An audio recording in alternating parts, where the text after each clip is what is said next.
Yeah.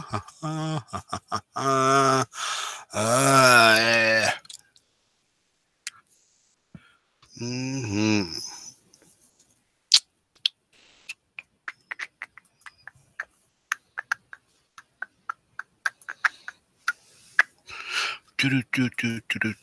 Mm-mm.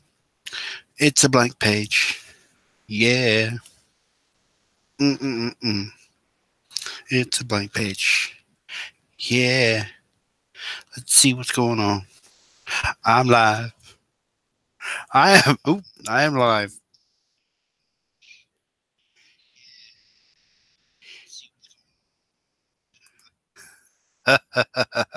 Six people watching now. What's going on, guys? It is the Breakaway Homesteader. My name is Patrick. I'm so glad you're here tonight with me, and spend the next hour with me talking about random stuff.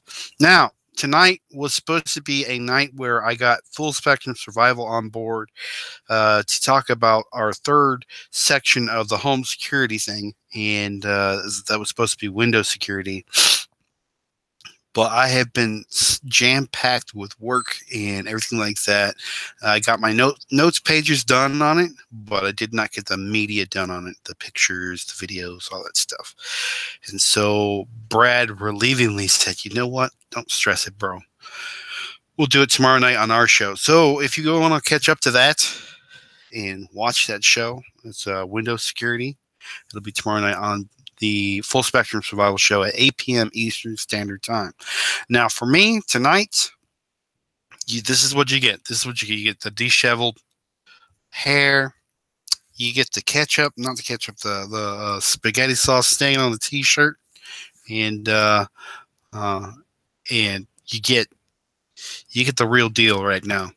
Because today has not been my day, but there's no reason for me not to come on and share with you guys and spend some time with y'all because I really do like hanging out online with you guys, and it should happen more often. I was talking to um, Jason from Big Bear Homestead a little bit earlier, and he's like, "Man, don't even try." I was like, "You want to come on?" He's like, "Mm-mm, mm-mm." He's like, "I gotta get my taxes done." So I agree with him. I got to do my taxes too. Initial paperwork's done. I just got to turn it in. And the thing about taxes is you you submit them, and when you submit them, you got to submit them through an online thing or somebody else you got to pay for services or whatnot. I do all my taxes through TurboTax, and it seems like every year I turn in my taxes, the cost of TurboTax goes up and up and up and up. It's weird, but let's see who is chattable tonight and what's going on. So you got Deborah E. Greetings. Chasing Life. Hi, Patrick. Megan joining this evening. She is inside. I mean, she's around. She's awake. She's up. If she wants to join, that's up to her. But she's had a rough day too, and I wasn't about to drag her in here for just talking about random stuff. It's just she's tired. We're all tired, and it's just been one heck of a day. But who else is there? Lone Star Living. Hey, how's it going? And I'm glad you like the blue color. This is other than the stain here. Hopefully it gets out. No, these are stain resistant shirts. Actually, these are Amazon essential uh, clothing. Amazon has its own clothing line, and they they promote like this shirt right here. It's like this synthetic material. It's half cotton, half synthetic. It's very stretchy and it's comfortable and it doesn't, you know, wrinkle up or anything like that. $15 on Amazon. It's called Amazon Essentials. Same thing with the undershirt. I also bought my pants there and got some nice pants on. These are little tactical pants with the optional zipper where you can turn them from pants into shorts. My wife hates them. It's hilarious. Uh, yeah, but yeah, you can see everything. Nothing's cleaned up. Nothing's going on. I thought I'd get on and just give a recap of what's really been going on for the first month of this year and some plans that we have going on for this next few months as spring comes into fruition, and just a chill time. Now, I have an open invitation. If anybody at any time wants to join me, wants to chat uh, tonight, feel free to say so, and I will send you a link uh, to join in, and we can chat about stuff. Um, so we're gonna go about what's happened this year so far, what's going on now, what's gonna go on in the future, and and and just roll with it. So, Chasing Life says I'm kind of afraid of doing taxes myself. Now, here's the thing about doing taxes online. If it's simple, then it's not going to be hard to do yourself. TurboTax is great. I've used it since I was 18 years old. I'm 37 now, and from year one, I've always used TurboTax, and I've never had an issue. I've got all my taxes to easily access. If I have to go back in time, I can get them there, and it's just a continuous grind with TurboTax. Now, I own a house, a second house, and you know, I have a daughter from another marriage, and kids and custody and tax rights and all that crazy stuff. And I still do my own taxes because they make it that easy for you. You will literally sit down. It's like taking an oral exam, and they ask you questions. Did you paint your house this year? Yeah, I painted my house. Which house did you paint? I painted my renter's house. Well, that paint is tax deductible, and they'll take that off the deduction or what you owe. And there's a little counter in the corner that tells you exactly if you owe anything or if they're going to give you anything. So it's either green or gray.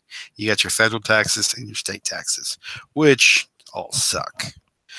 Kitty, how are you doing? I hope you're doing well. Sub, hey, what's up? I said, Chasing Life, I'm sorry to hear that you both had a difficult day. It's just been, it's fine. It's just we were pretty much just MBG. Hey Patrick, will tomorrow be a video? Where can I see you in the window lock system? So I'm working with Brad right now. We've been chatting each other up. We're going to make sure that his stream will be viewable to where people can view the things I plan to put out there. It's going to be a large presentation with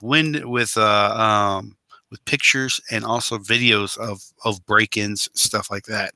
And we're going to talk about window security, different what type of windows there are out there, different type of windows, the physical window itself, glass windows, acrylic windows, plastic windows, laminate windows, and film covered windows and all that stuff, and go over what you can do to prevent people from entering your house. And it's the third part of the series, the final part of the series. And for the past 2 weeks, last week it was on Brad's channel, or Full Spectrum Survival's channel. We covered down on doors and what kind of doors are out there, the weaknesses of doors, and how to strengthen them from intruders. And then the week before that, it was on my show here, and it was called House Protocols on How to Answer the Door.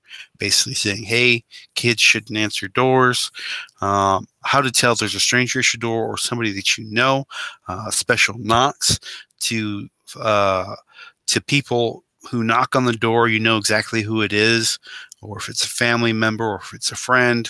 And if somebody approaches the house, how to greet them at the door, what to do, so on and so forth, and a couple of stories inside that video to collaborate with the content in it. So feel free to go back, check those videos out, and they're really good. And I enjoy collaborating with Brad because he's got his stuff together. He is a information machine, and I look forward to doing that live show tomorrow night with him. And the link to his channel is below, and that'll be at 8 p.m. tomorrow night, Eastern Standard Time.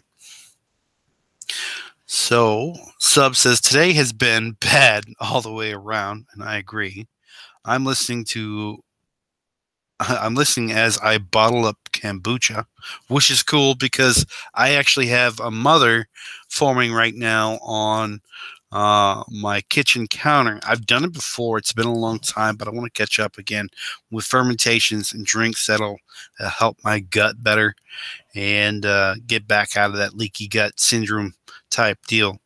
And so, if you guys don't know what kombucha is, it's fermented sweet tea, and you can put things in it like ginger, other stuff like that to make it taste. It's like a natural soda pop, and it does have a tiny bit of alcohol in it, but it's got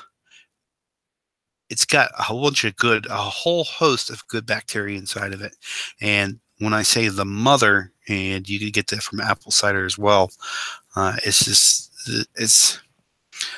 no way to describe it other than it's a fungus that has yeast in it. So it's called a SCOBY, which is a symbiotic colony of bacteria and yeast, and it is a natural product that grows on the top layer of this fermenting drink that you're making. And once it's ready, it'll have this sweet, tangy taste to it, carbonated, good to go. And then you can add flavorings to it or ferment them with those flavorings. It's not alcohol, though. If you leave it long enough, it can turn into alcohol and then straight away into vinegar. But you use that SCOBY to as the medium for that. And then, believe it or not, vegans, and if you're a vegan in here, don't let me kill it for you guys, but vegans will take that SCOBY, which is basically a mushroom sitting on top of this liquid, and they'll dry it and turn it into like a vegan jerky. That's what I've heard. I've never seen it. I've never tasted it, but that's what I've seen in books and what people have told me before. Who else is going on? Chasing Life. Amazon Essentials has housewares, electronics, and all kinds of stuff delivered right to the door. I love Amazon Essentials. Let me tell you why.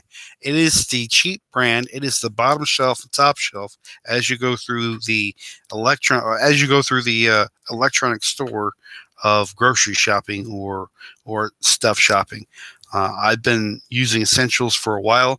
Next time you look up something, generic product that can have a generic product out there on Amazon, look up Amazon Essentials, and they'll probably have something related to it. Like this shirt right here, they have like 50 different colors of this shirt. $15. Come on, you can't beat that. Plus, if you have Prime, you get free shipping, and you'll have it in a couple days. So, Sub says coyotes are back. That's just the icing on the cake today.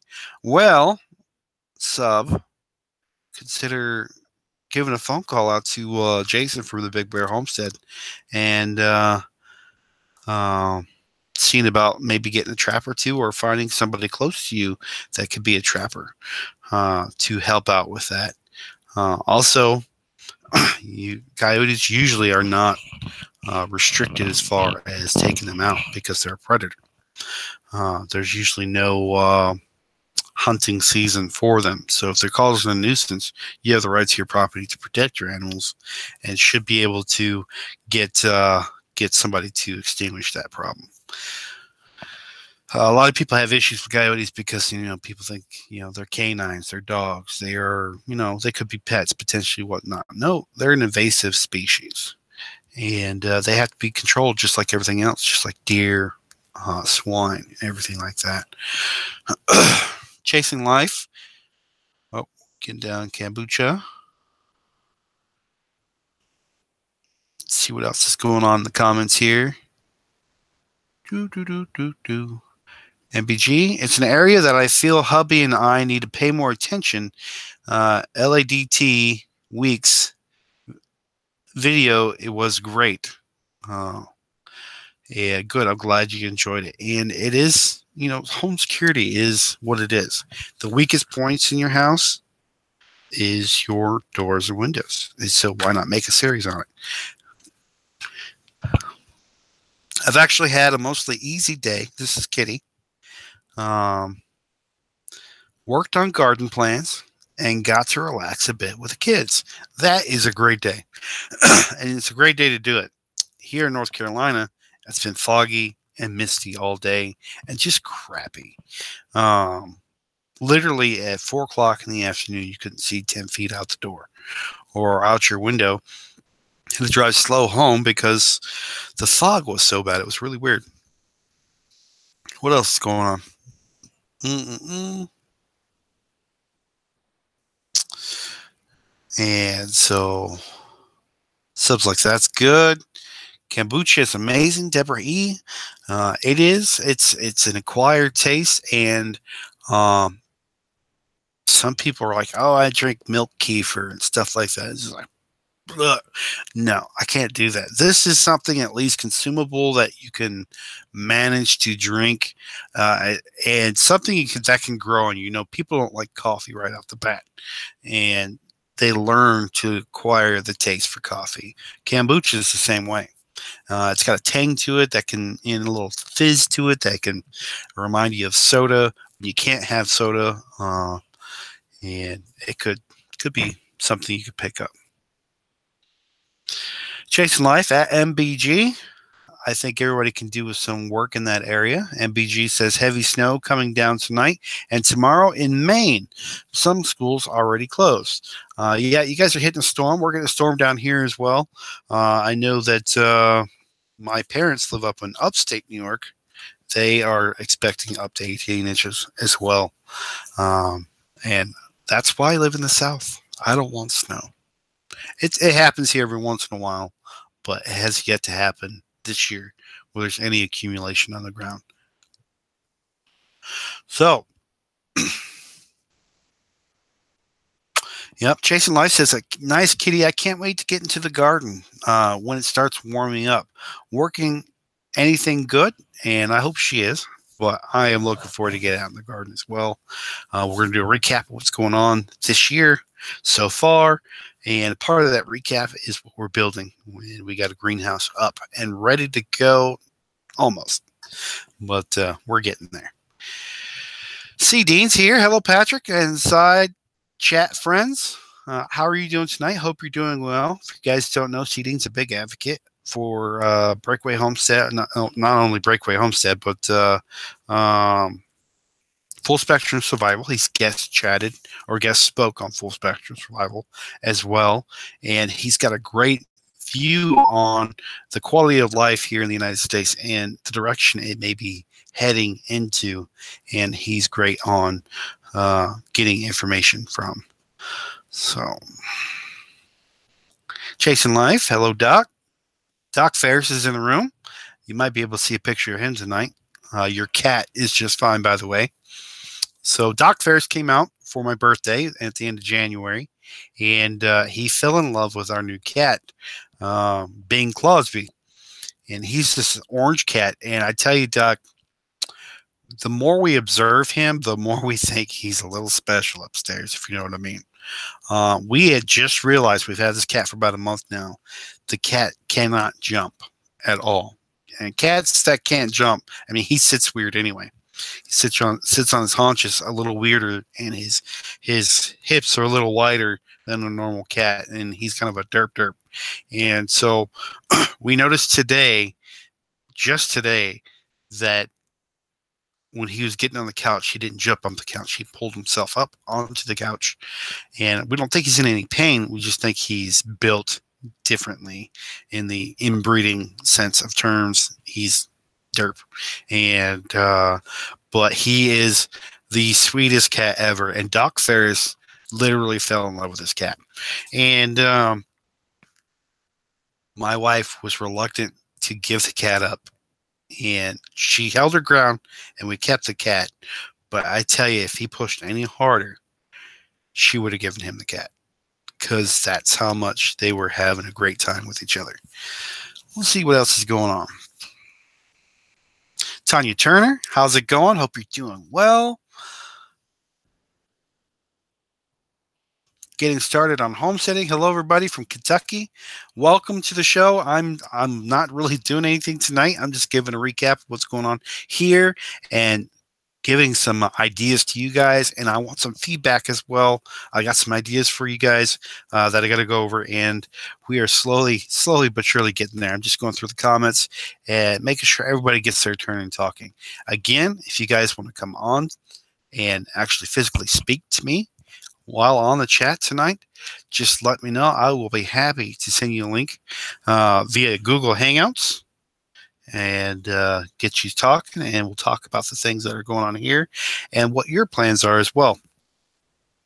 So, Rent to Grown, hope you're doing well. Saw you on the show last night with the two-family homestead. Great question. She gave the best answer. I was so happy for you to get the information you wanted. And like you said, I needed a good mom thrashing or mom talking to. Where's your better half? Well, Tanya, she's here. She's awake. She's up. She just got through cleaning the floor. Of course, having the new puppy and everything like that is having its issues, but she's doing really well in potty training. But when you walk across a hardwood floor and you could just feel the not cleanliness of the floor, you know it's time to mop again, even though we mopped last night, the night before. It just seems routine. And because it's so humid here, everything's sticky. So that sucks as well. So,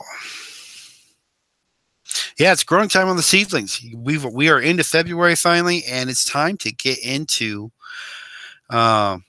seedlings. And that's if you start indoors. I don't know if you see over here or not. I'm going to move this. This is a heater, by the way, because it gets cold back here. If you can see here on the window ledge, I have got sweet potatoes. That's if I can get it without knocking one over. I don't want to knock it over because they're full of water. But you can see here, sweet potatoes, half submerged into water, sitting on a south-facing windowsill, getting plenty of heat because it's 70 degrees in here, and plenty of sunshine because it's south-facing. Eventually, that soakage will turn that into slips. It'll start growing slips for sweet potatoes to plant this year. So that's technically my first plant of the year, other than the spinach I have growing inside the hallway. And that's Malabar spinach, which is a heat-loving spinach. It has to be above 50 degrees for that plant to even thrive at all. And the plant has thrived. I've gotten plenty of seeds off it for planting this year.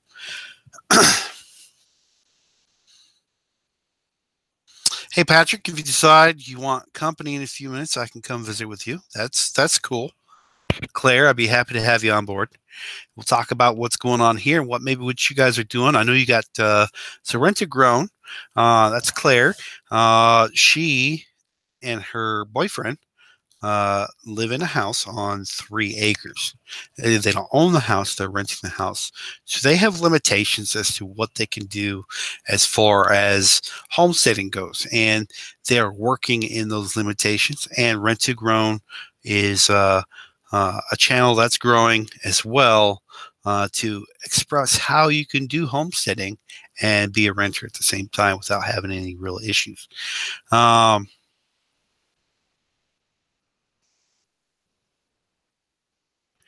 So Katie says she's doing her cups and cool weather crops and other little bit every week because who knows what the weather is going to do.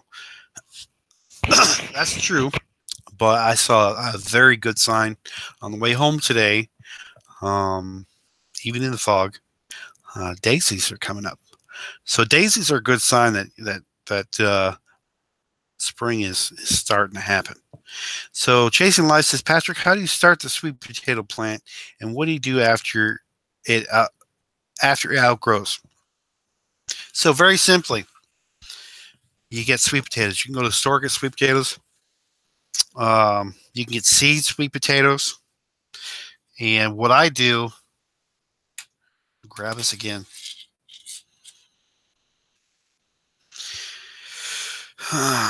is I take a sweet potato, pop 4 toothpicks in them, strong, sturdy toothpicks, and I submerge half of it into the water.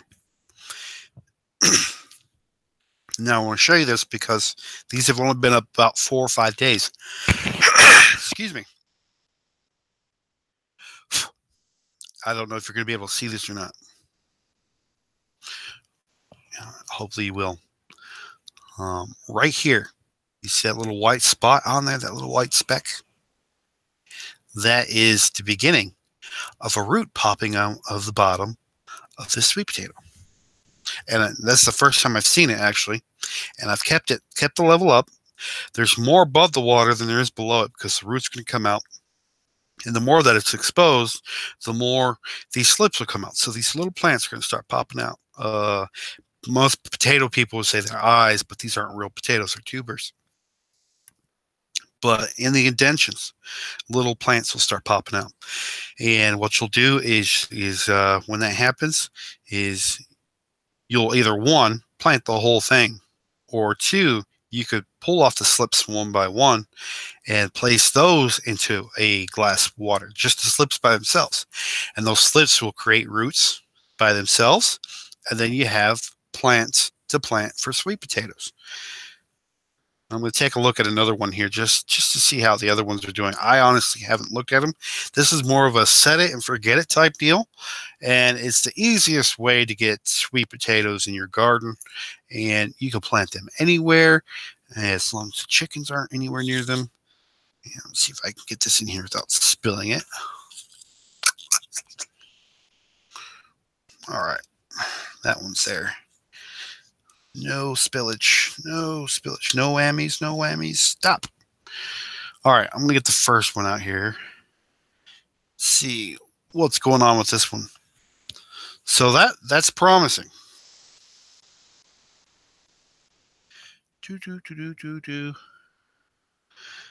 What's not promising is when you got fuzz growing on the bottom of it. It looks like slime. So this one probably will not make it, but we're just going to leave it. We're going to set it and forget it. But no, you can just go to your regular grocery store, pick up a bag. Don't buy them individually. Buy them by the bag. They're usually 5 pounds, and they're usually $2 or $3, which is cheaper than buying them individually.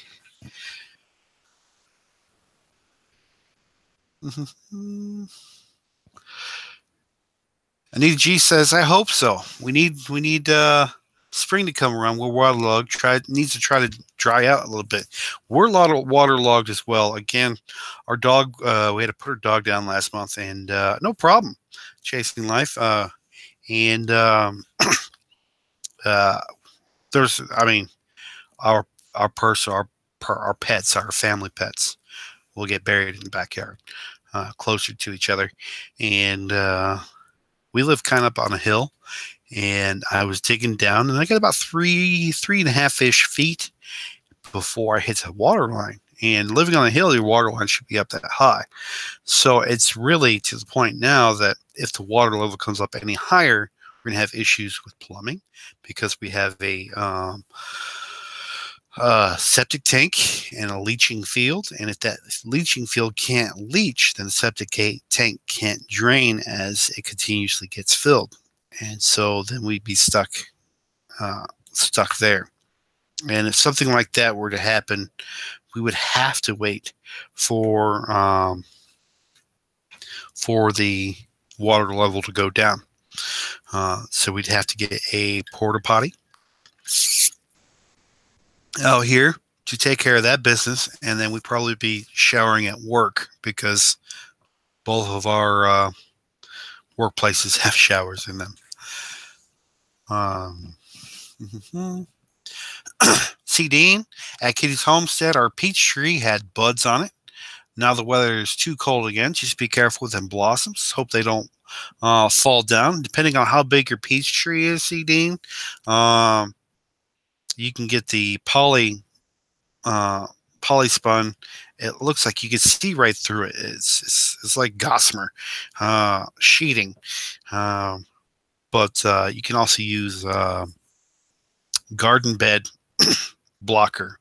The roll stuff, you can put that over your tree as well, and that'll keep from frost getting onto your buds, because if the frost gets on your buds, that's what kills them. Not necessarily the cold weather, it's the frost that'll kill them. And then if they kill those buds, you won't have peaches.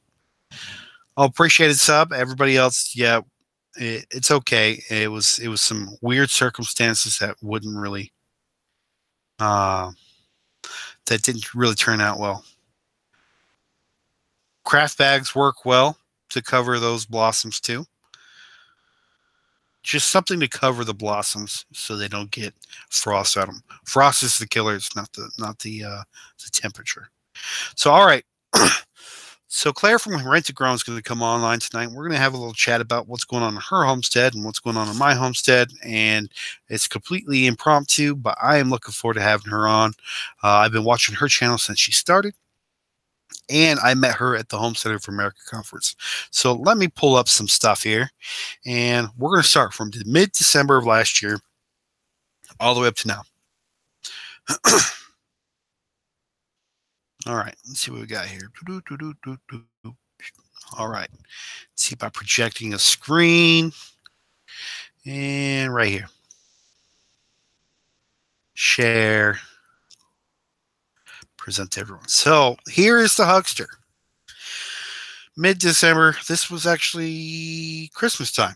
Christmas time, because we are about out of firewood, and I need to go get more firewood because we were doing a turkey in a Dutch oven in an outdoor fire, and I was just about out of firewood. I needed more firewood. So I went down the street to the local guy, got this load of firewood for about $80, and then came back home to unload it. And then, of course, Huxley loves playing in the big red wagon, and so he did that. Oh, I'm going backwards. Yeah, there's Huxley laying down on the ground on the other side. Excuse me. So Huxley's nickname is Hurricane Huxley, and you can see why. All right. Yep, we're going in this direction. So we go check the mail every day. This is our driveway right here. And he likes to take rocks and throw them in the creek and kick stuff. And he actually fell into that about a week ago, and Mom had to rescue him. Got scratched up a little bit. So this is right after Christmas. Huxley's playing around with the tracks that he's got, and look at what he does with these balls. It's hilarious. So those are Christmas balls from the tree. And so he's taking these Christmas balls and placing them on the track to have the little car push them. I thought it was the coolest thing.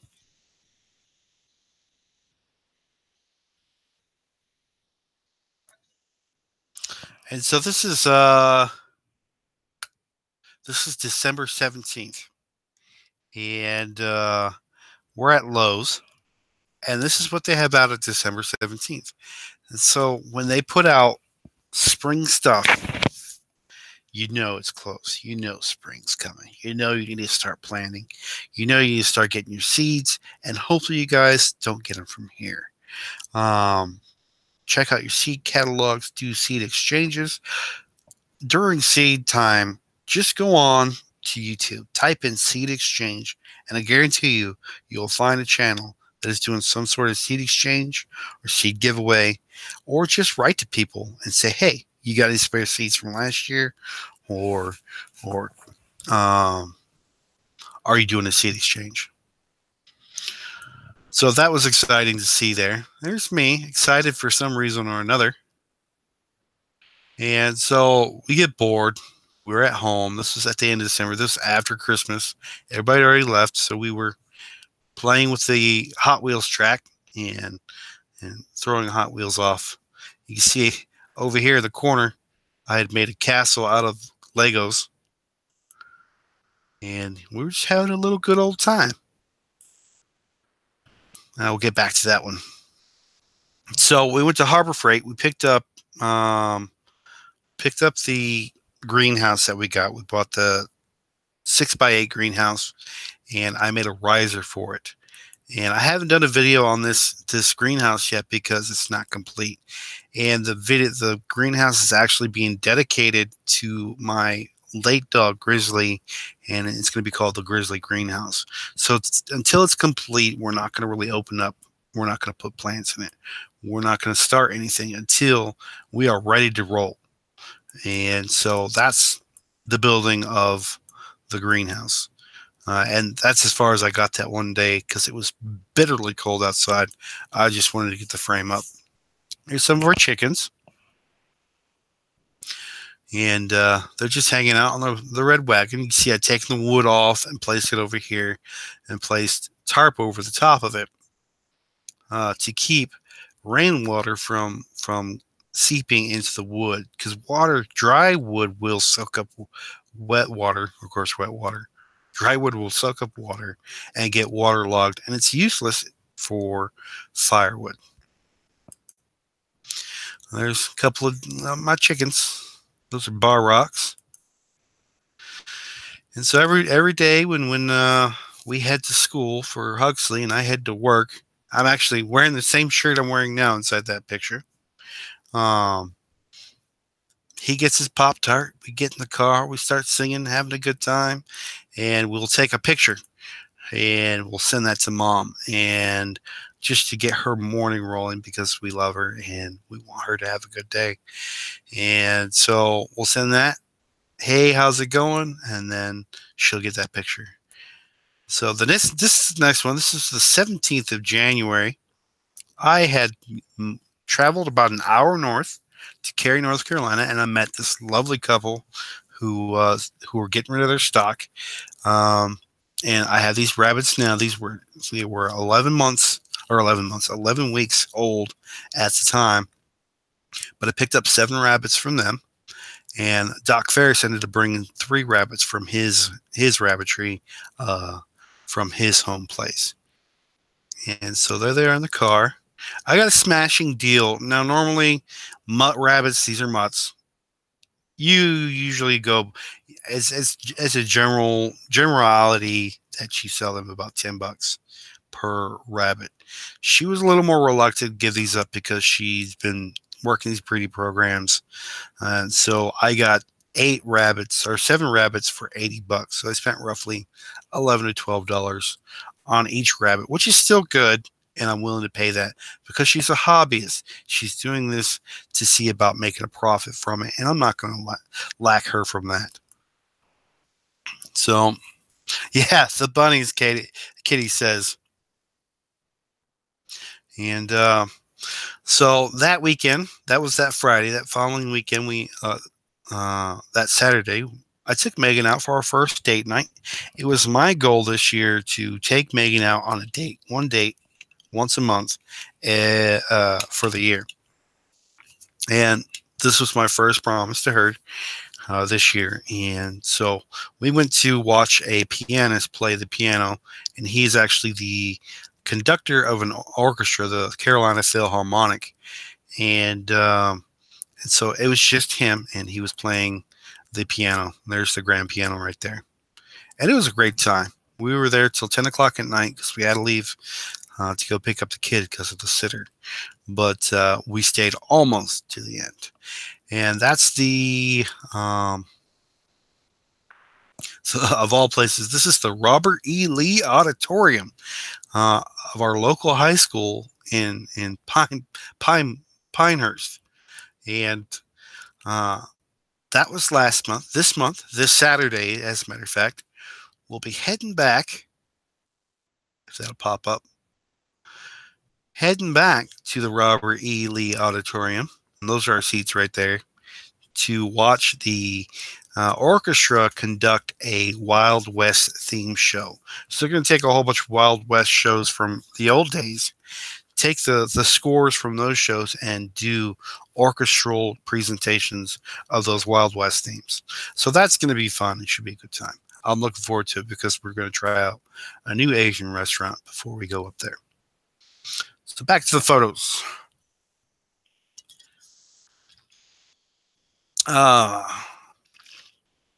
Hey, Vana.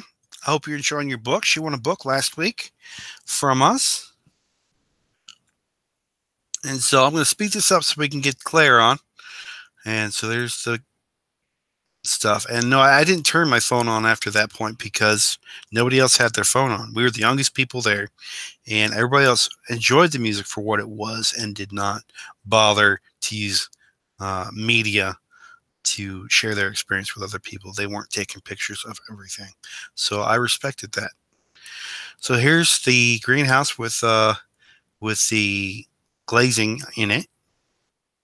And a couple of things I did. These were popped out, so I put screws inside the frame here to keep these from popping out. So there's Megan with a rabbit. I'm not sure which one this one is. I don't think we've named this one. There's only one rabbit with one name because we kept the name of the rabbit from the people we bought them from. And that, I believe, is Loki. And this is Bing Crosby. That was our latest edition. So that's our Derp. That's Chess Cat. And that following Friday, from when I got the rabbits, we picked up 20 quail for $20. Got a great deal on them. 19 survived and are still out in our yard now. And now we're tractoring them around so they can start picking at the earth. They are past their point of relying upon heat to stay alive.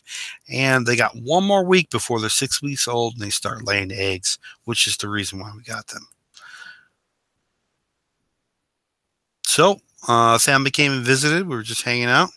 Huxley's sitting there with his toy track, his train track, and he got his two little buddies there, little T-Rexes. And this was continuing on with the project there. So these are pavers here that were installed in the middle of the floor. Pea gravel is going around this, and then there's going to be shelving about the size of the risers. And then above the risers is where we're going to put grow bags, square grow bags, 12 by 12, and we're going to do our square foot gardening all the way around. So that'll be 1, 2, 3, 4, 5, 6, 7, 8, 9, 10, 11, 12. So that's 12, 24 plus 8, 36 square feet of gardening power inside that greenhouse. There's a little better picture. And then this happened. Grizzly ate Gorilla Glue, and it's a polyurethane glue, which means once it hits moisture, it expands. And he ate the glue because it's sweet to dogs, and it expanded to the size of his stomach, and also expanded his stomach. There was no way we would be able to rescue him from that situation. So we tragically lost our dog that weekend. So there's a complete project. This is no, it's not complete yet.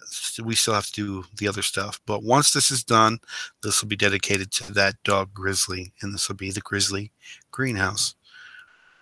Oops. Where was I? We were close. All right, here we are. Here's Doc Ferris. This is Doc Ferris, folks. And this is the cat.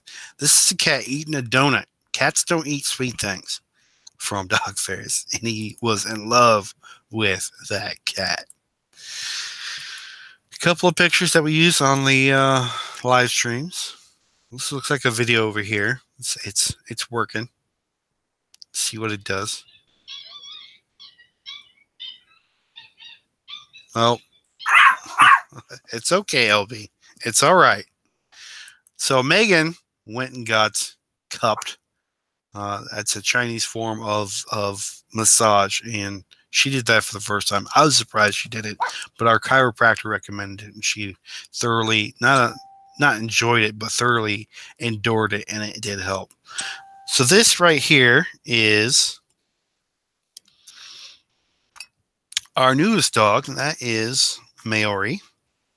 I call her Miss May, and she is rapidly growing. And then there's Huxley hanging out. And then this was last weekend. Megan got herself a 2017 Dodge Ram 1500.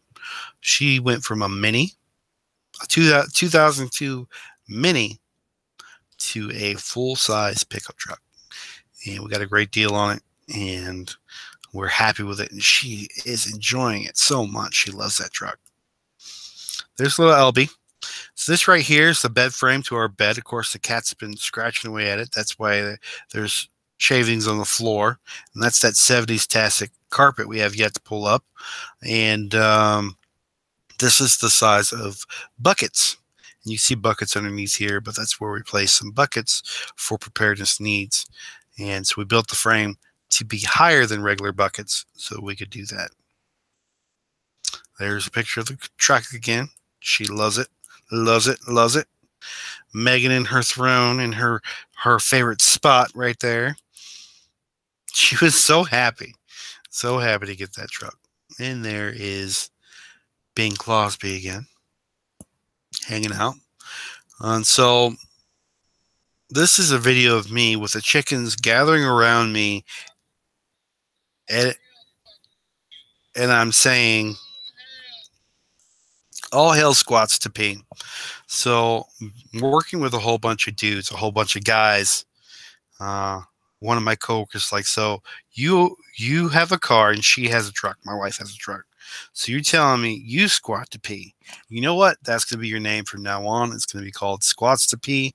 You are Squats to Pee, the medicine man of the Fallopian tribe. And that makes Megan stands to pee. And she figured it out pretty quick when I gave them my name, and then the chickens were gathering around Squats to Pee. So that was funny as well. Now, this is what we did this weekend. This last weekend, we decided it was time to let the chickens have their own space because they were pooping all over everything. They would go on our back porch and just crap all over everything. And we got tired of it. Walking the yard's hard. We went from a six chicken homestead to a 15 chicken homestead, and that's too many for the amount of poop they pull out. So we end up putting a addition to the shed where their roost is at. And so we'll walk through those steps here real quick. That's Megan pounding in poles and breaking my shed. Maybe yep, there you go. It's working. Yep. Yep, she just broke it. Yep.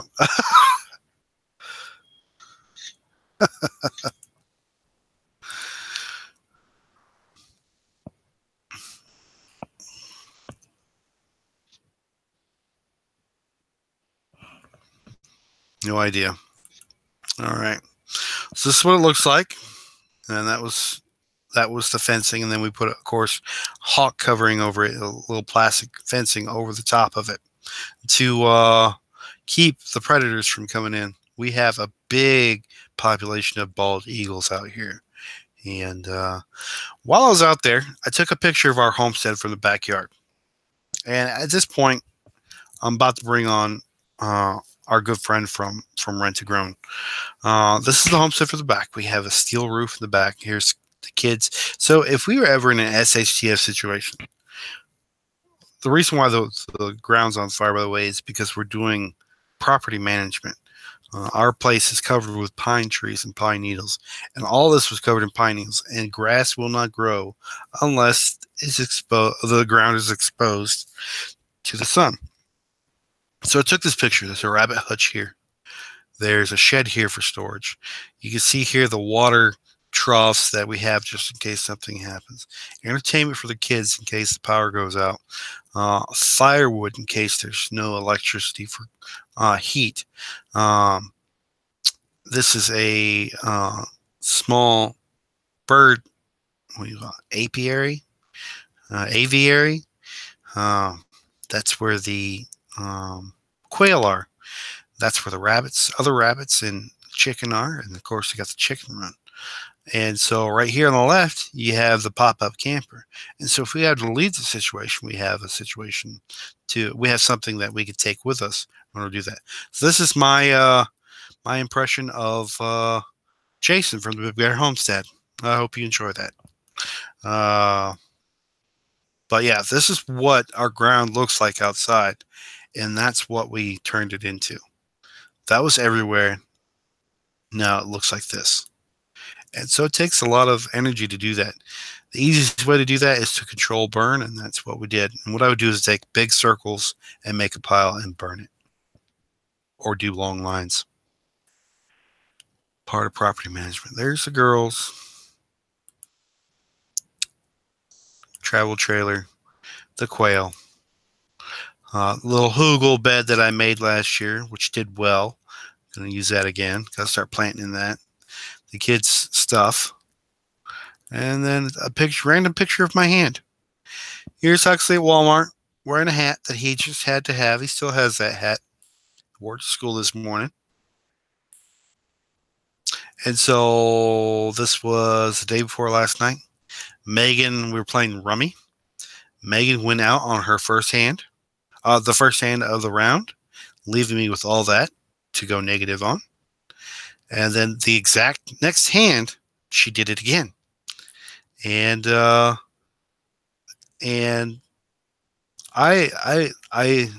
we go up to 1,000 points. I ended up scoring less than 1,000, or less than 500 by the time she had gone over 1,000. So that is the last picture right there. That was this morning. Huxley hanging out in the yard, and we like to get him out to play in the morning before we go to school. Well, that was it. Oh, and then this right here. So we'll talk about this here in a minute. Claire, are you up and ready to go? I can send you that link. See if I can find you here. Claire. Rent to grown. All right. Claire, I want you to send me an email real quick. It's thebreakawayhomesteader@gmail.com. As soon as I get your email, I can link you up and get you inside this chat. I'll send you a link to the chat.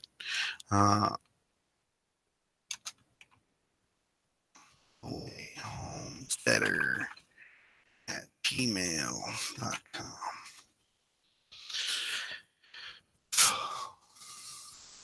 Yeah, it's breakawayhomesteader@gmail.com. Oh, I'm gonna pull it back to where you guys can see me again. So I'm sure you're tired of looking at my thing there. Tuesday Night Live. All right, we're gonna stop. Stop. There we go. Back to me. Hopefully. Switch cameras.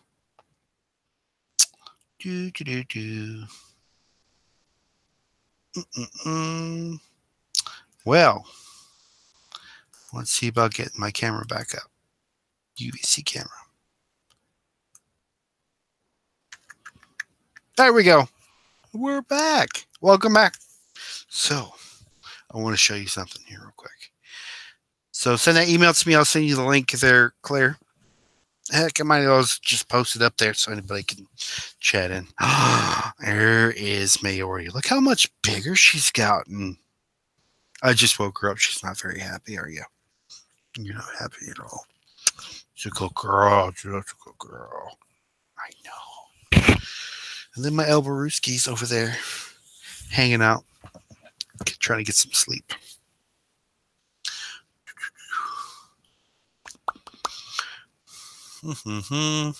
Gonna get this up so we can get other folks on. Claire. Rent.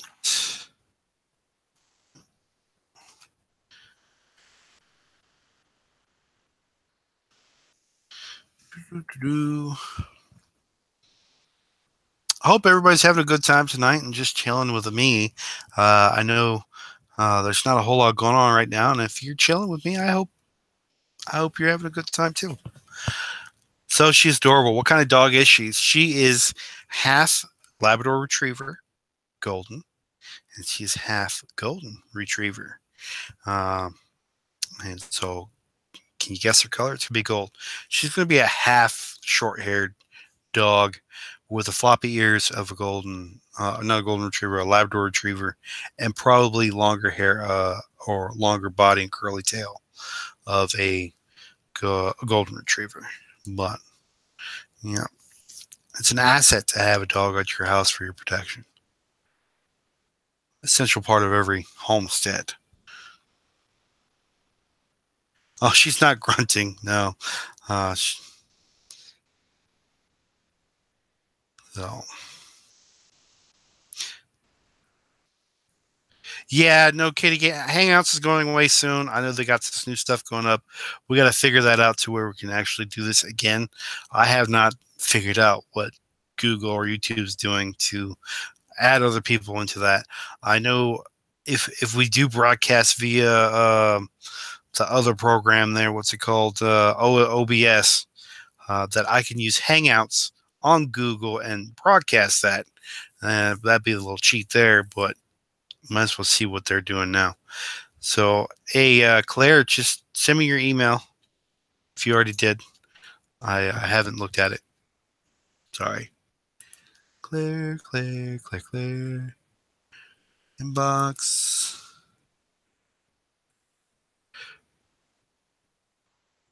Yeah, it's breakawayhomesteader@gmail.com. Send me an email. I'll send you the link to the chat. Oh, there she is. Oh, attempt number 2. Replying now. Boom. Reply.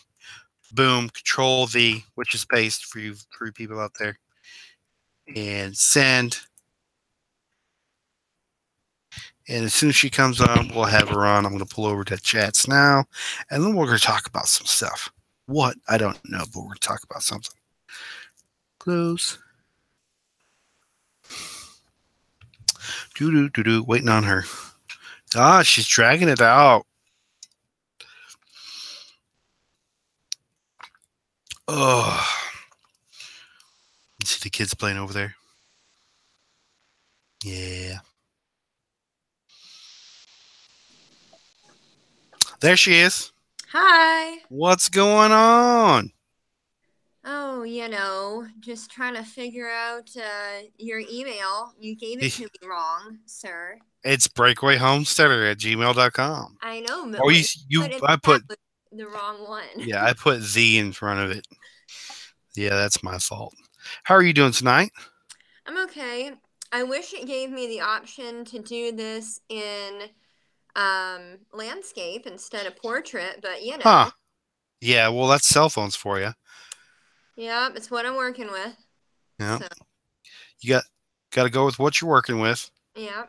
I'm just gonna hold it like a goober. It's Do you fine. live out in Ohio? Let's see, Ohio? Indiana. Indiana. Sorry, my bad. My bad.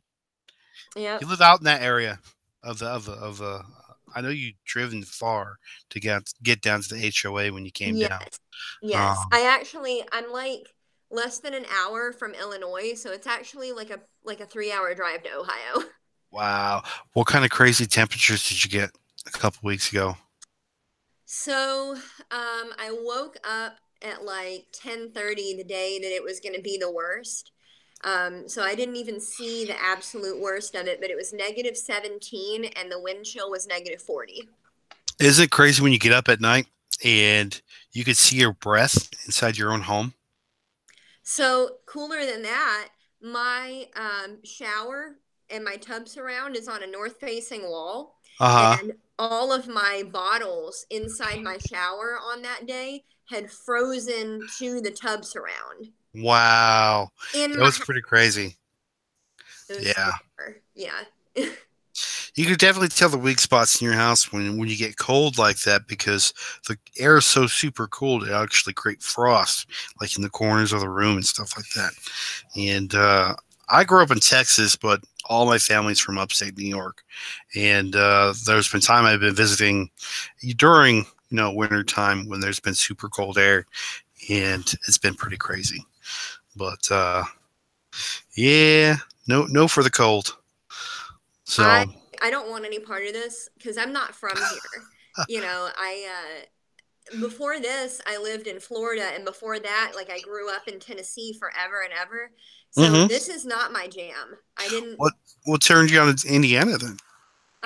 I originally moved up here because I had gotten a job with the state. Ah, And I don't have that job anymore.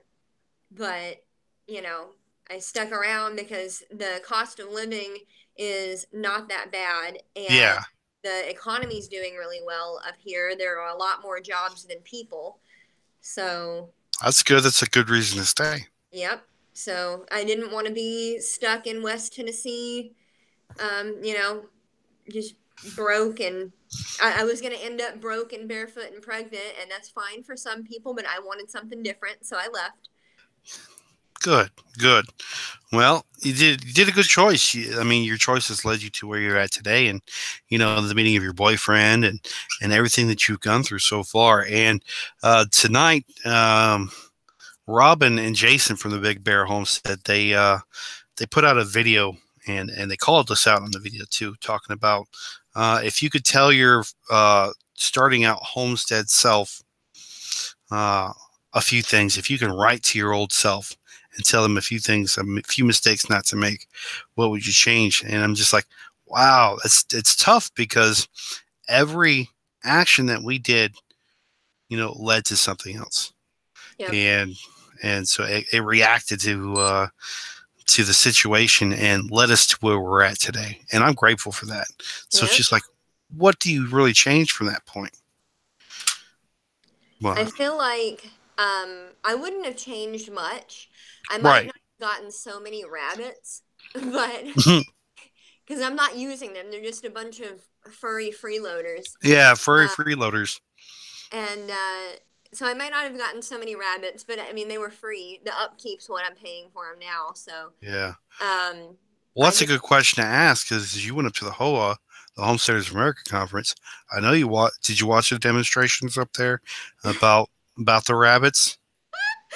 so I went to it, and then I made Matthew go. Yeah. And this is not his thing, you guys. Like, Right. he is just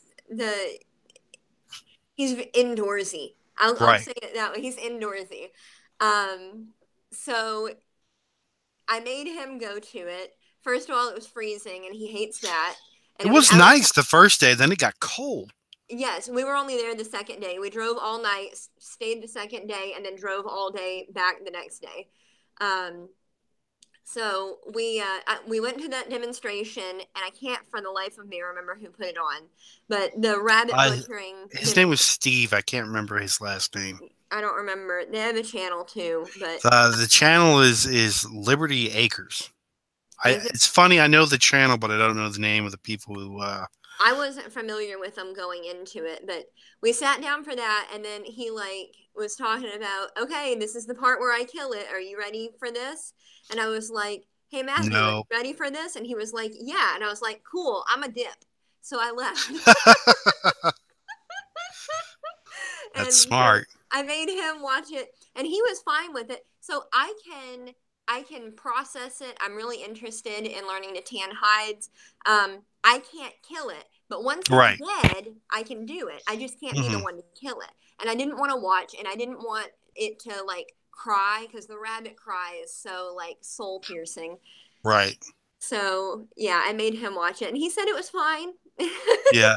It was. It really wasn't that bad. And because of course the guy had this thing called the hopper popper, which is a cervical dislocator, which is the most humane way, according to University of uh, the Aggies, Texas A&M, Yeah. uh, determined it was the most humane way to dispatch a rabbit, and it was quick. And he explained everything to a T that he was gone instantly. And it does suck putting animals down like that. But when it's a purpose of the farm to do that, it's something that it's gotta happen over time. I've decided that I'm going to hire Matthew as my mercenary, and I'll take care of the rest. Okay, there you go. There you go. So you got any big plans coming up for spring? Um, just trying to get a garden in. We're only going to be using a minimal part of our property, and it's a really it's the most unfavorable part of the property that we Hmm. have used. That's our backyard. Because our property is kind of weird. It's kind of shaped like the state of Vermont. It's really like there's like a fat part of it, and then it gets really long and skinny in an awkward way. Yeah. And Looks like a so stump leg, yeah, like so a like the peg whole leg. front yard, the first like acre and a half, 2 acres is in the front yard. Yeah. Um, and it faces like my neighbor's houses face into it. And Huh. so it's a weird setup. And then the backyard goes down a steep hill and into a creek. And so it's always, back flooded. Right. Well, you got a water source, so that's good. Right, but it's not actually even on our property necessarily because that's the boundary line, Right. the creek. And so um it holds a lot of water. So I'm trying to play with the parts that are closest to the house. Yeah. Uh and we're going to try and get a garden in. Anything's better than nothing, and nothing is Right. much what I had last year. Yeah. So, Well, let me tell you what we have here. Nothing but sand. And mhm. we've lived here going on 8 years now, and we've never had a real successful growing season. So we're throwing everything out the window, and we're going to be buying growing pots. And it's kind of like the Walmart bag, you know what I'm talking about? Yeah. It's got like these are breathable pots, and so the idea behind it is they're going to be 12 by 12 by 12, 1 cubic foot. So we're going to do square foot gardening, right? And the pots themselves. Gardening. Huh? What's that? It's cubic foot gardening at that Yeah, point. cubic foot gardening.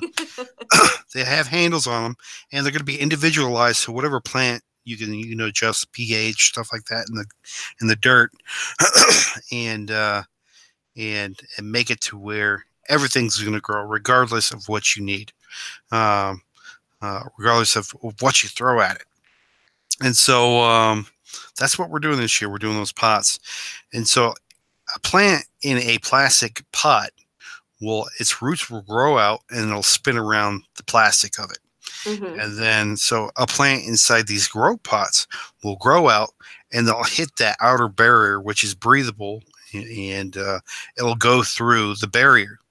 But because it's exposed to the sunlight and exposed to the air, it'll self prune those roots off. And so it'll continuously grow without issue. So we're going to try that theory in the greenhouse. We're going to have them up about 3 feet. So this is going to be a greenhouse we're going to want for people with disabilities or elderly, stuff like that. So we're going to try that theory out to where I'm not going to have to bend over to garden, and hopefully it turns out well. Yeah. Yeah. I have an issue with container gardening up here. Um, Raised beds might be fine, but certainly in your climate, it's considerably more mild than the. Hmm. I mean, I feel like we're practically in Canada, but we've got Michigan above us, so I know it's worse than this somewhere else. You got a Um, mitt keeping you warm. so we with the container gardens, um, not only is keeping them hydrated a problem, but the temperature, regulating the temperature was really hard for me last year because I did container gardening on my patio, and they were getting too hot, and then when it would get cold they would just like die because it was not insulated, and it was on a raised patio, so it wasn't even on the ground and had the benefit of the ground insulation. Right. So I hope it works well for you. I mean, I would try it. I finally have some dirt. Yeah, you got some good dirt too. I'm really kind of irritated because directly across from us is miles and miles and miles of open fields, and Hmm. it's for commercial agriculture. And so this year, based on the rotation, it'll be corn. So Hmm. I can't plant corn this year because they're going to plant The the Roundup Ready stuff and the Yep. overspray. We already get a ton of overspray. So I Yeah. can't plant anything like that or It's anything even also remotely related to it.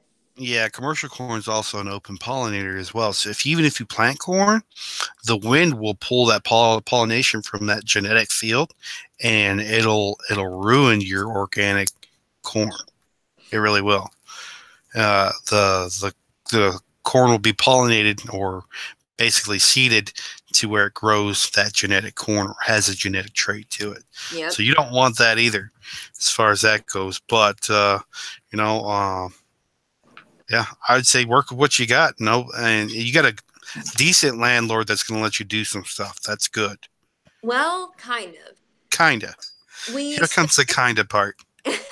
we specifically asked and got it in writing that we could because the lease says that we are responsible for maintaining the yard and the flower beds and everything. And I was like, does that mean I can put in a garden?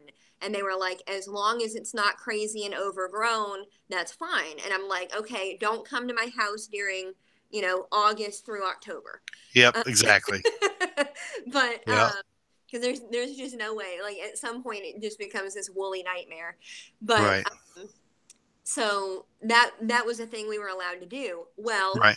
on January 15th, they sold the property, and now we have a new landlord that we've never met before. Ah, So they are going to continue the lease that says that until the end of August, and then we have to re-sign a lease if they will re-sign us. And right. If uh, they continue your lease, right. right, and then they'll write a new lease, and it may have different stipulations.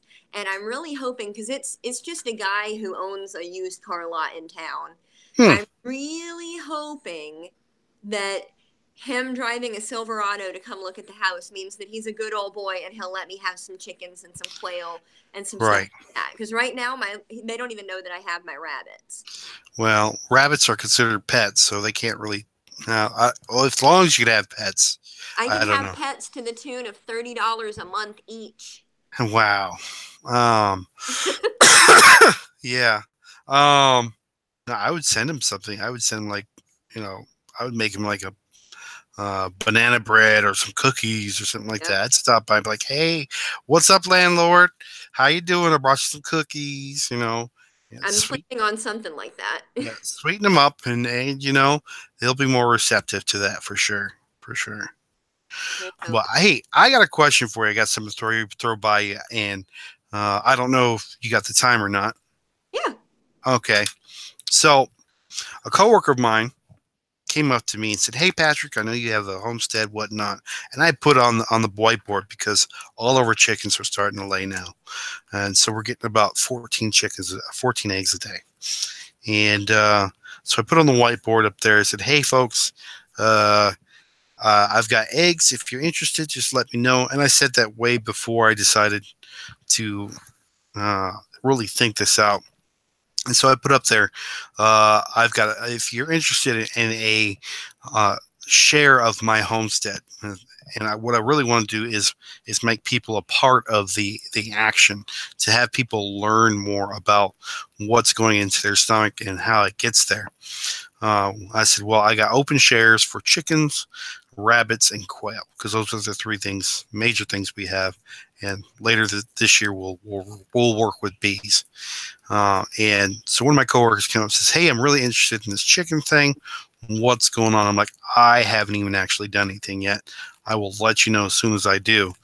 And so what I would like to do is have a share to where they actually, one, they get a little ring that goes around their leg, and they can write the name on the leg, or write the name on the ring and name their own chicken, Mm-hmm. basically. So they get to name their own chicken. They'll get a monthly update, and in those monthly updates, they'll get uh, a phase of what they're going through. They're just brand new laying hens. This is what I eat. This is what I don't eat. This is how much space I have. These are all the things you need to have a chicken. And then every month, give a little tidbit more on the learning aspect of how to raise a chicken properly. and at any point they can adopt the chicken. Like they can come to the homestead and they can purchase the chicken. Like they could they can take the animal home if they ever decide they want to do chickens because they've learned enough after that point. But on the flip side of that is the responsibilities of the chicken. So after 2 years, a chicken usually stops in production of eggs and stuff like that. Yeah. So I would put on the backside of this form the responsibility to make the decision on how that chicken goes away. So they could either, they could pay for the chicken to live a long and happy life without laying eggs. They could pay for the feed if they want to do it that way, or they can have the opportunity to come to the homestead and actually learn how to process the chicken and then take it home, stuff like that. And so what I want is, as far as a share goes, is for them to have the full experience of what you need to do. A lot of these people don't have that right to agricultural property because they live in city limits. So what do you think of something like that? Do you think I'm overdoing it? My wife said you're overthinking this, buddy. I think that you could be overthinking it. She'd be laughing in the other room. I can hear her now. I think that it is always a horrible idea to name something that you're going to eat. True. So I would not, if you're going to go overkill with it like that. Yeah. I would not suggest naming the bird. If they want to call it Gertrude or something among their little family and be like, oh, we got Gertrude's monthly newsletter, see how she's doing on the farm. Oh, yeah. That's fine, but I would not refer to the chicken with a name. Right.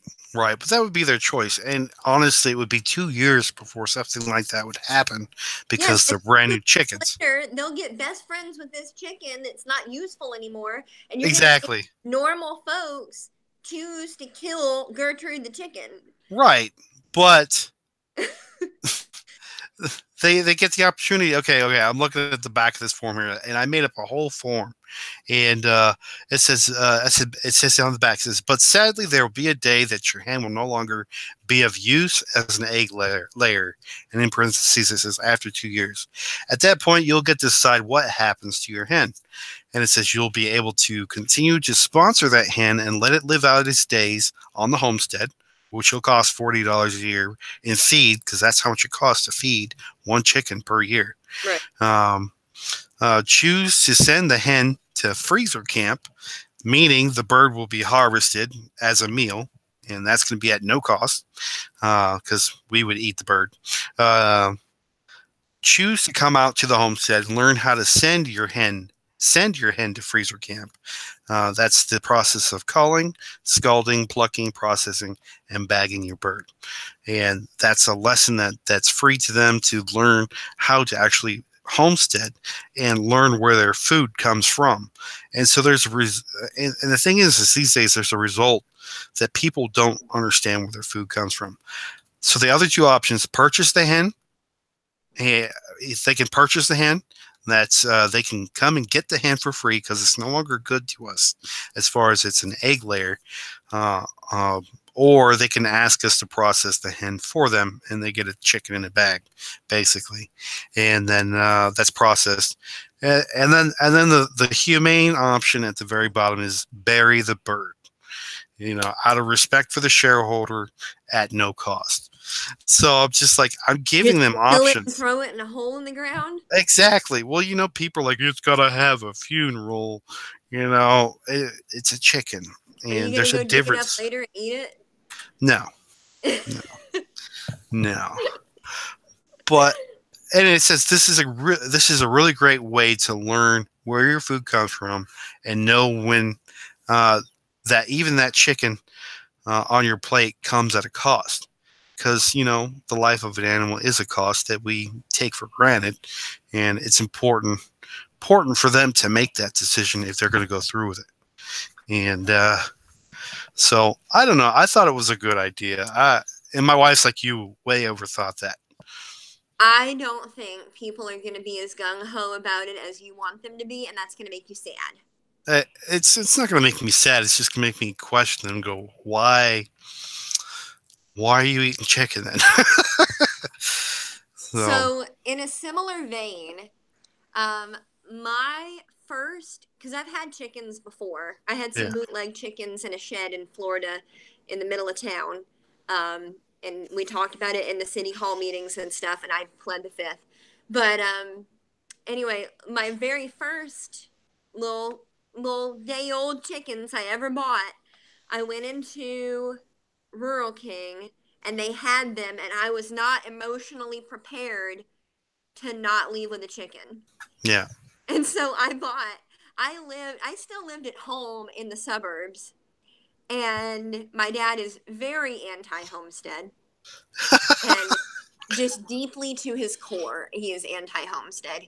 He's like, why would you do that when you can buy it at the store? And I'm like, because there's not always Come stores. here. And then like anyway, so my Hmm. first group of chickens that I bought them. They were in a box in my passenger seat of my car, and I was driving home with them. And then the realization hit me, like, I don't have food for them. I don't have waterers for them. Like I don't have a this place was a to live. mistake. I live in a bedroom in my father's house. I'm in high school and I just bought half dozen straight run chickens. Right. And so I was like, what do I do? And Hmm. so luckily, my boyfriend at the time, his next door neighbor actually was disabled and raised showbirds. Nice. That's cool. And so by this time I was crying because I was like, I don't know what I'm going to do. Because I Yeah, called the store and they wouldn't take them back. that's And funny. so I took him to his house and I was crying. I was like, can they live at your house? And so he was like, yeah, I but guess. you're gonna come over and bring me food for them, and you're gonna you're I'm keeping the eggs, and you're gonna come over and he ended up giving me the eggs, but he was like, you're Yeah. gonna come over, and you're gonna bring me food, and you're gonna come over at least once a week and help me take care of them because I don't want them because they're not showbirds. Right. And so I did. And then one of them, luckily, I had five hens and one rooster. It was the best pick of my life. That's perfect. So my rooster, they were all different breeds. And my rooster was a Wyandotte rooster. Uh huh. And he was gorgeous. I bet. And the dude, Tim, he ended up taking him to the fair, and we were going to go to the fair with my little accidental rooster that I had. And then they were getting it ready. They were getting the trailer loaded up, and he was sitting in his little cage on the back of the trailer. And he got dive bombed by a chicken hawk and died on the Lovely. way to the fair. Wow, that's ironic. Yeah.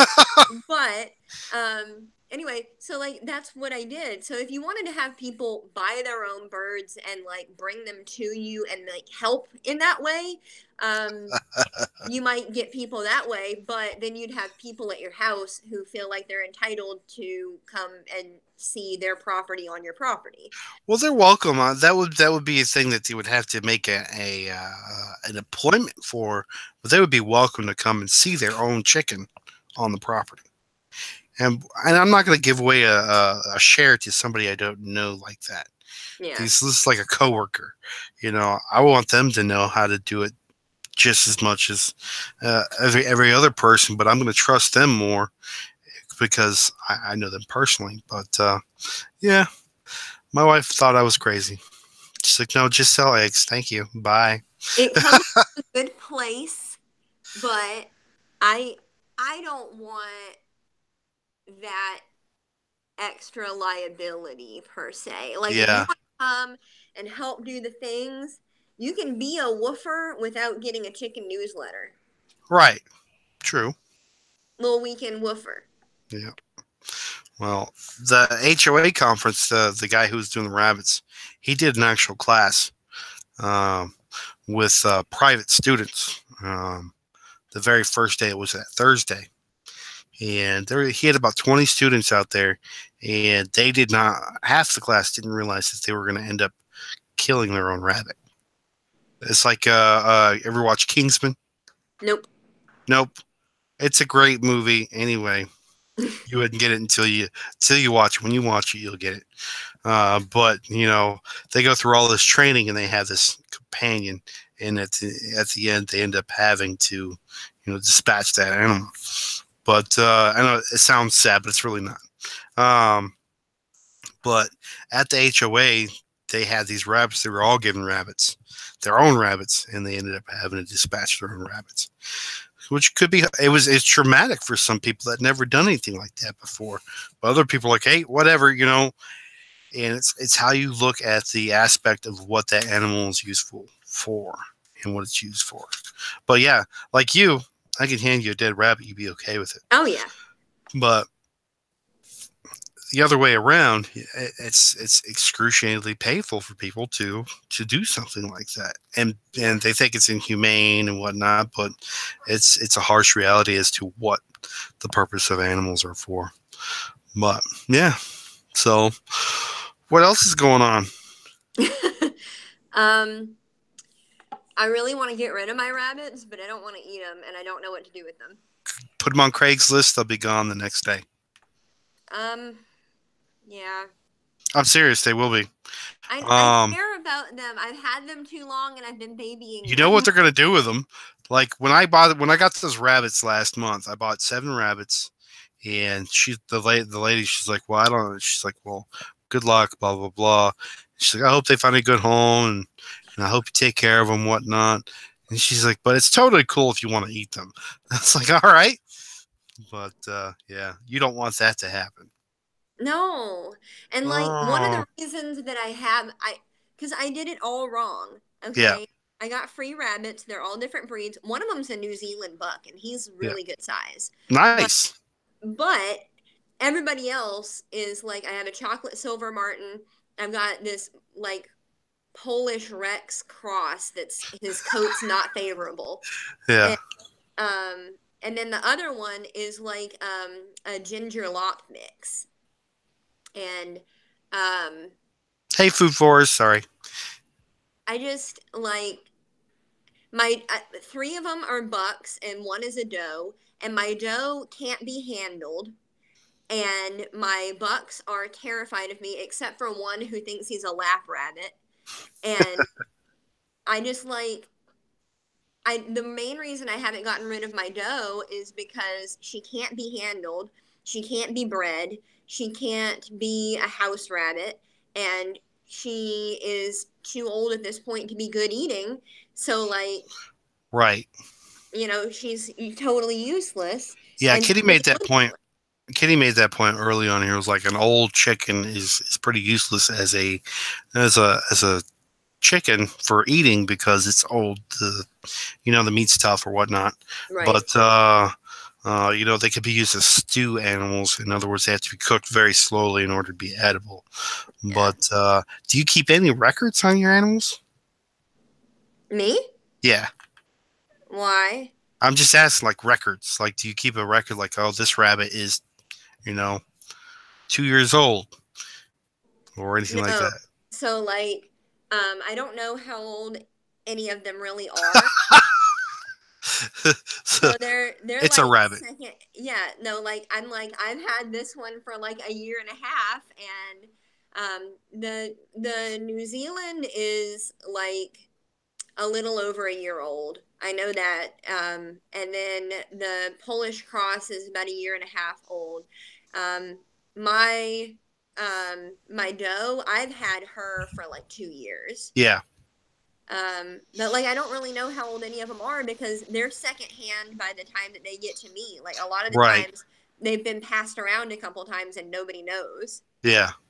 So I would, if I did know, if they were mine and like I bred them and their babies, I was able to keep a track of their babies, I would do that. Yeah, I would say keep in the back of your mind when the time comes, because it will come again, to where when you start receiving animals, to keeping a log on them. That's good advice.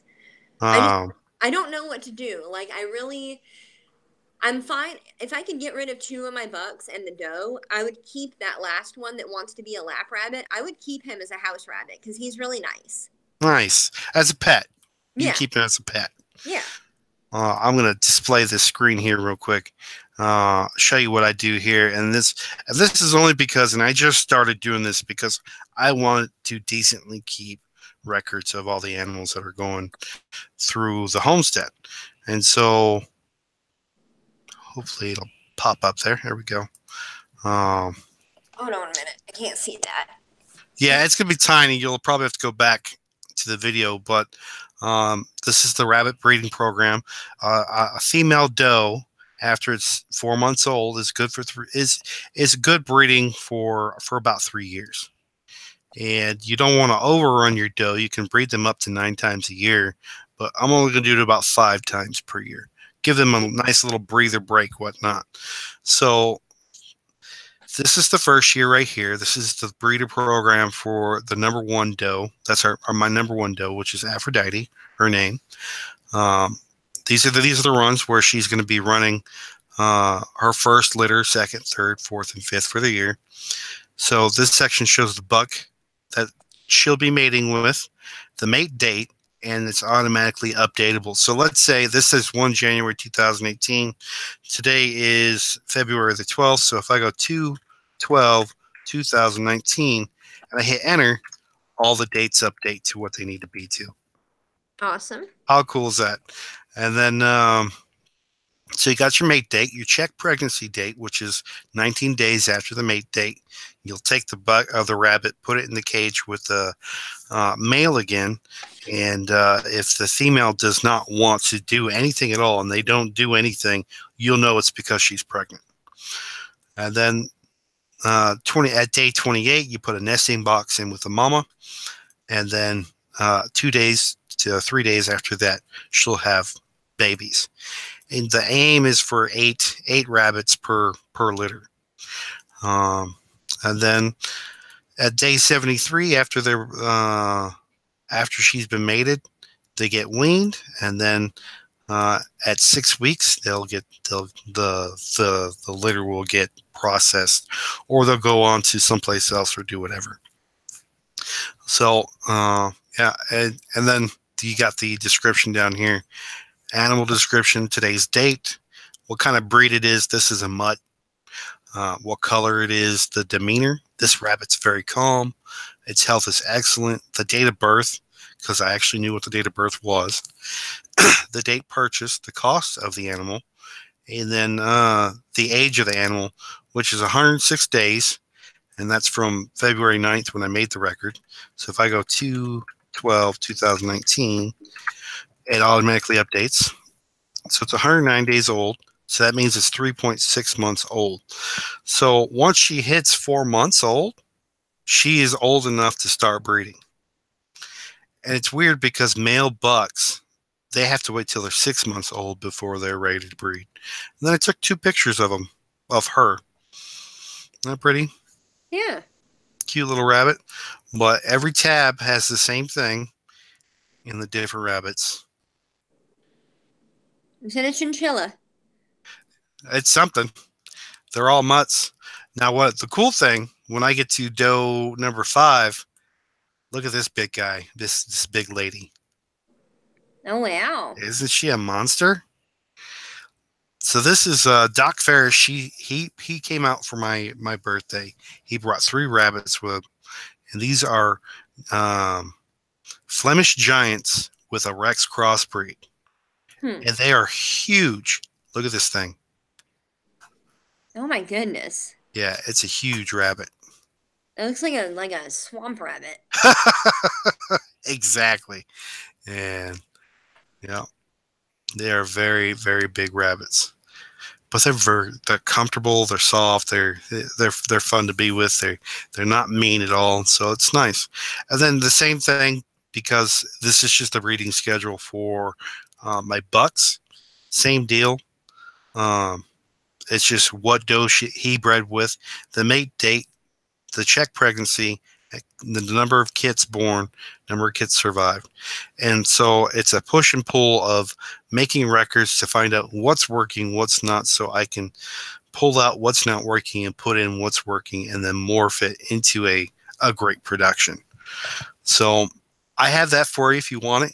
I'll give it to you for, I'll just send it to you.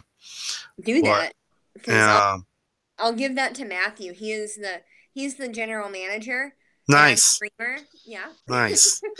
So I'll send that to you, and then anybody that's out there on the live stream right now, if you want a copy of that, I'll be happy to send that to you. Just send me an email. I'll put my email up here right now. The right one. And yeah, the correct one. It's breakawayhomesteader@gmail.com. So one of the things I'm concerned about is that my doe has never been bred. Uh-huh. And if she came from a pet store, I guess there is the slight possibility that she could be fixed, but unlikely. Yeah. Um, The most pet stores will only fix the males, it's easy. and Yeah. it's easier that way, Yeah. and they know what's what in that case. So my concern is that she's older, and I know that with some rodents, um, if you wait too long to breed them, they will have difficulty giving birth. Mm-hmm. So even if I could handle her, being that she is at least 3 years old, I don't know that I would go ahead and breed her because she's so old now. Right. Well, the motherly instinct and the motherly body will take over when it comes time to be pregnant, and the body will push and pull. Body is a resilient, very resilient thing, whether it be a human or an animal. Um, and so she would still take, and she would still have rabbits. It would just be possibly a lesser amount of litter. Normally, rabbits have 8. She might have 4 or 3 or 2, or none at all. She may be past that point, and if her body's at that point, then she'll reject that, and she won't get pregnant at all. Yeah. So, I well, all want right, to and get, just be done with it. right, yeah. Well, you just want to start from scratch, start from the beginning, and I promise you, you put it on Craigslist, you'll have them gone the next day. And just like that straight run you bought at the pet store, we got 4 ducks, Peking ducks from Tractor Supply, and they all turned out to be all males. And we wanted duck eggs, and we did not get our wish at all. And they all started fighting, and so Craigslist did it, dude. It's like, hey guys, I got 4 ducks. They have to go in pairs. It said they go in pairs. Each of them get a small kiddie pool. Have at it. They're free. Within 2 hours, they were gone. So Craigslist is a good source. Put your parameters up there and then hit that send button, and they'll come and get them for sure. Well, I hate to kick you off, but I'm tired. Same. Yeah. Thanks for, chatting. I'm sorry I couldn't read the chat, but Oh, no, no, phone no. problems. It's all good. Thanks for coming on and hanging out. And I'm glad we had a good time and glad we got to chat. Glad we got to see each other at the Homesteaders America Conference. Matter of fact, I'm going to pull this up here real quick. Back to screen share. Hold on. I want to show you. This guy was going to come on the stream with me and say hi, but Hey, good to see you again. He's playing video games instead. Good. He's relaxing. Let him be. Get him a beer. I don't have any right now. And he wouldn't drink it anyway. Right. All right. I'm gonna do a quick screen share real quick of something that looks familiar to you. If I can get that up here, share, and then we'll hang up here. Photos.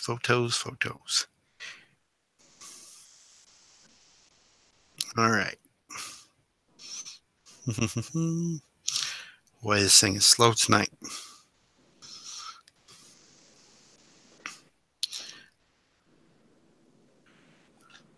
Waiting for it to load. I know I'm dragging you along here.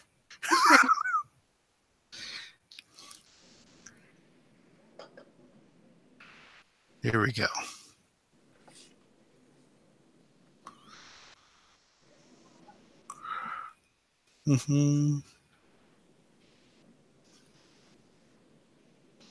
Here we are. Aw, hey. My hair was so bad that day. There you go, ladies and gentlemen. That was us, the Homesteaders of America conference. It was Oh my God. cold. It It was was darn cold. cold. It was Yeah. awful. And we hadn't been to bed. We had driven, like, we worked all day, got in the car, drove all night, got there at 8 o'clock in the morning and hadn't slept, did the Uh-huh. conference, and then drove back like crazy people because you can do that when you're young and you're stupid and you don't have kids. Right. Yep. That's Oh, funny. oh, it was awful. I'm so glad we got to see you though. Yeah. Well, Just for there's like always two this year coming up. seconds. There's always this year coming up. Yeah, we'll see what happens. It depends on Matthew's time off work. Yeah. Well, fingers crossed. Yep. It was good talking to you, Claire. Yep. Thanks. See ya. Bye. Say, folks, I'm going to be hopping off here in a minute. I'm going to go through some comments here, and then we'll head out for the night. I'll be back on tomorrow night on Full Spectrum Survival at 8 p.m. Eastern Standard Time. We're going to talk about Windows security. It's the final part of the 3-part series, and that's going to be on the Full Spectrum Survival's channel. There's a link below to get to that channel for tomorrow night, 8 p.m. Eastern Standard Time. So let's go through some of these comments here. I have not been watching them since I've been talking to Claire.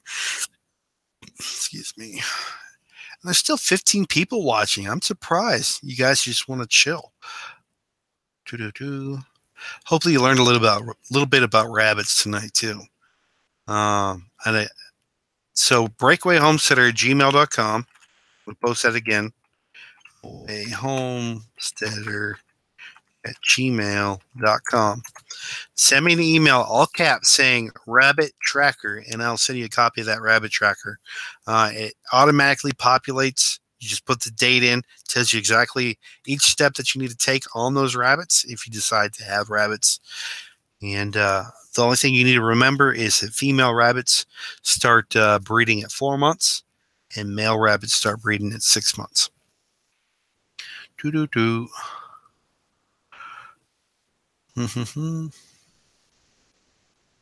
Common Sense University doesn't give a degree. Thanks, Vena Trollslayer. I like that name.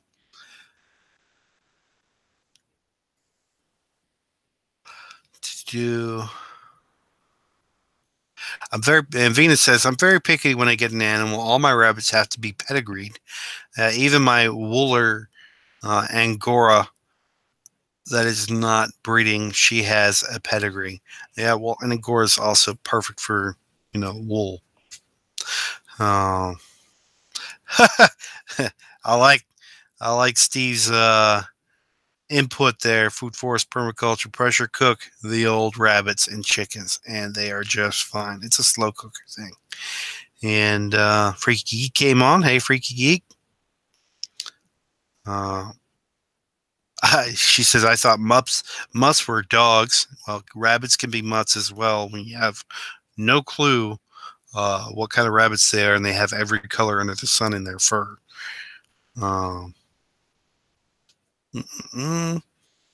So Steve left, and then everybody else is just hanging out. Cool. Well, I want to thank you guys for heading out. It's for hanging out with me tonight. I know it was not a jam-packed night of valuable information like it's going to be tomorrow night, but if you could make it tomorrow night to Full Spectrum Survival, and we'll get you in there to get your house a little more secure for your family. So I'm the Breakaway Homesteader. I'm Patrick, and I will be back on tomorrow night. Other than tomorrow night, our weekly show is every Tuesday at 9 p.m. Eastern Standard Time. We'll be back on again with a better camera, and I won't have to use this thing because we're waiting on that to come in. What is going on this week? All right, we're in February. We're entering the 3rd week of February. And so Friday, the 8th, we're going to do a book review. These are the books I have, guys. These are all the books I have to review. So, and this is how many books I have to give away.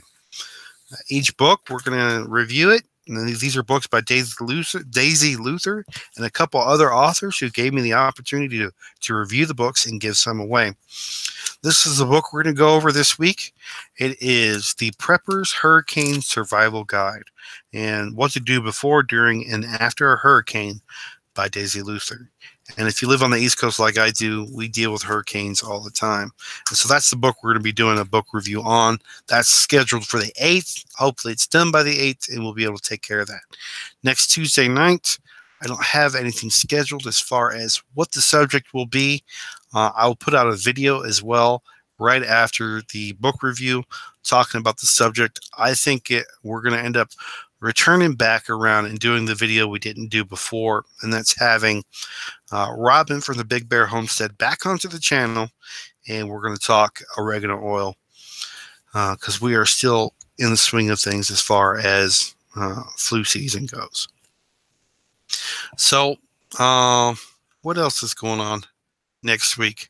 Oh, the 19th and 21st, Tuesday. So shoot, we won't be having a Tuesday night show. No, we will. No, we won't. So we're going to have to either shoot for Wednesday or Friday of next week, because Tuesday and Thursday I'm going to get my my notary training, and I'm going to end up being a notary. And so that's something I've always wanted to do, be able to have available for people, because it's hard to find a notary. And so I'm taking that training and being notarized, and see what's going on. Another Friday book review, and it's kind of a lame month, honestly. Starting next month, all the Victory Garden stuff's going to be coming back up again, and you'll see premieres on those as they pop up.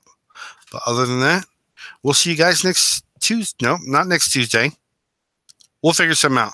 I will let you guys know on the 15th when I do my book review what's going to happen for next week. So I love you guys, and I hope you guys enjoyed yourself, and we hope to see you guys again on our channel soon.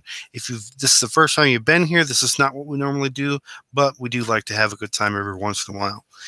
We will see you sometime next week. Be good to each other. Have a good one. And end the live stream. Stop.